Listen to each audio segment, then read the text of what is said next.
మధుర జ్ఞాపకాలు అన్నీ విడిచి ఇక ఈ రోజు చివరి రోజు కాబట్టి ఇవన్నీ ముగించుకొని వెళ్తున్నారు. మీరు ఏం చేయాలంటే మొట్టమొదటిగా తల్లిదండ్రుల తర్వాత దేవుని స్థానం గురువులు కాబట్టి వాళ్ళకి పాదాభివందనం చేసి తర్వాత మీ హాల్ టికెట్స్ అనేవి దేవుని దగ్గర పెట్టి మంచిగా మనసు పూర్తిగా దేవుడికి మొక్కుని ఎగ్జామ్స్ బాగా రాయాలని మనసారా కోరుకుంటున్నాను.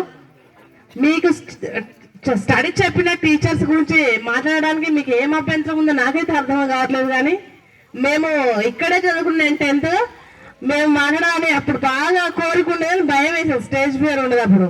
అయినా కూడా నేను మాట్లాడేదాన్ని. మా క్లాస్లో నాకంటే క్లేవర్ స్టూడెంట్స్ ఉన్నా నేను స్టేజ్ మీదకి వచ్చిన, మండల్లో కూడా నేను నాకంటే క్లేవర్ స్టూడెంట్స్ మన స్కూల్ తరఫున టోర్నమెంట్స్కి వెళ్ళిన, ఎస్ఎస్సీ పోటీ రాసిన ఫస్ట్ ప్రైజ్ మన స్కూల్కు నాకే వచ్చేది. ఎంత టాప్ స్కూల్ అయినా తుప్పలు టాప్ అయినా కూడా మన స్కూల్ ఫస్ట్ ప్రైజ్ వచ్చింది నాకు. ప్రతి ఒక్క దాంట్లో మా సార్ అయినా మా టీచర్స్ అయినా బాగా మెచ్చుకునేవారు. ఆ అనుభవం ఆ చెట్లు బాగా తెలుగు సార్ వెంకన్న సార్ లాగా ఊగా కూర్చోబెట్టుకునేవారు వాళ్ళ దగ్గర బాగా. ఎందుకంటే మనకు కొన్ని జ్ఞాపకాలు అనేవి ఉంటాయి.